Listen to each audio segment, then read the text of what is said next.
കണക്കുകളൊന്ന് നമുക്ക് നോക്കാം. സംസ്ഥാനത്ത് പേവിഷബാധയേറ്റ് ഏപ്രിൽ മാസത്തിൽ മാത്രം മരിച്ചത് 6 പേരാണ്. 5 വർഷത്തിനിടെ പേവിഷബാധയേറ്റ് പിടഞ്ഞു മരിച്ചത് 102 പേരാണ്.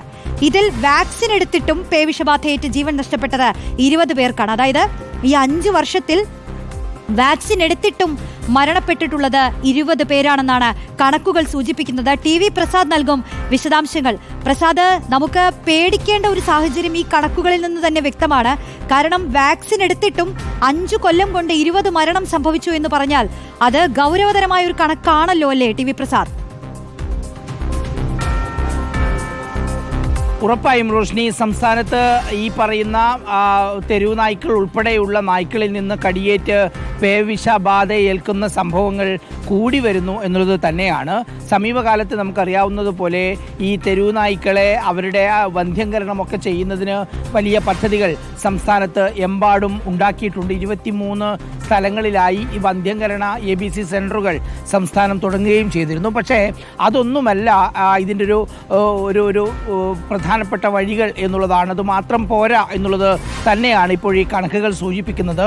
ലക്ഷക്കണക്കിന് ആളുകൾക്കാണ് കഴിഞ്ഞ 5 വർഷത്തിനിടെ കടിയേറ്റിരിക്കുന്നത്. നേരത്തെ റോഷ്നി പറഞ്ഞ കണക്ക് അത് അത്യന്തം ഞെട്ടിക്കുന്ന കണക്ക് തന്നെയാണ് റോഷ്നി. അതായത് 5 വർഷത്തിനിടെ 102 പേരാണ് സംസ്ഥാനത്ത് ഈ പേവിഷബാധയേറ്റ് മരിച്ചത്. അങ്ങനെ മരിച്ചവരിൽ 20 പേർ അവർ ഈ ഇഞ്ചക്ഷൻ എടുത്തതിന് ശേഷവും മരിച്ചവരാണ് എന്നുള്ളതാണ്. ഇതിനെ വാക്സിൻ എടുത്തതിന് ശേഷവും മരിച്ചവരാണ് എന്നുള്ള കണക്കാണ് ഏറെ ഞെട്ടിക്കുന്നത്. 20 പേർ എന്ന് പറയുമ്പോൾ ശരാശരി 5 വർഷത്തെ കണക്കെടുക്കുന്ന സമയത്ത് ഒരു വർഷം ഏതാണ്ട് 10-ലധികം ആളുകൾ വരുന്ന സ്ഥിതിയിലേക്ക് കാര്യങ്ങളുണ്ട് എന്ന് തന്നെയാണ്.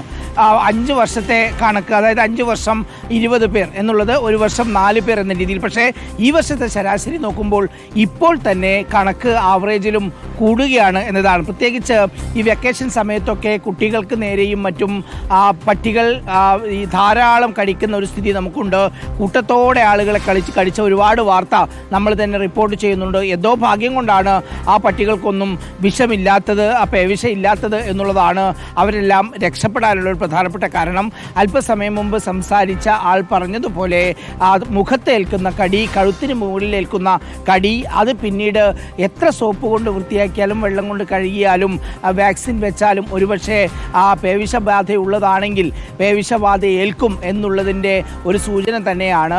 ഭൂരിപക്ഷം കേസുകളിലും അങ്ങനെ ഉണ്ടാകുന്നു എന്നുള്ളത് ഞെട്ടിക്കുന്നത് തന്നെയാണ്. അങ്ങനെയെങ്കിൽ ഇതിനെന്താണ് ഇനി പ്രതിവിധി എന്നുള്ളതാണ് ഉയരുന്ന ഏറ്റവും പ്രധാനപ്പെട്ട ചോദ്യം. ഇതിന് ഒരു ശാശ്വതമായ ഒരു പരിഹാരമുണ്ടാകണം. ഇങ്ങനെ പേവിഷബാധയേറ്റ് മരിക്കാനുള്ളവരല്ല നമ്മുടെ കുഞ്ഞുങ്ങൾ എന്നുള്ളത് തന്നെയാണ്. അതിന് ശക്തമായ ഇടപെടൽ ആരോഗ്യവകുപ്പും സർക്കാരിൻ്റെയും എല്ലാം നേതൃത്വത്തിൽ ഉണ്ടാകും എന്ന് നമുക്ക് പ്രതീക്ഷിക്കാം. റോഷ്നി, ശരി. TV പ്രസാദാണ് വിശദാംശങ്ങൾ നൽകിയത്. കണക്കുകൾ വിശദീകരിക്കുകയായിരുന്നു.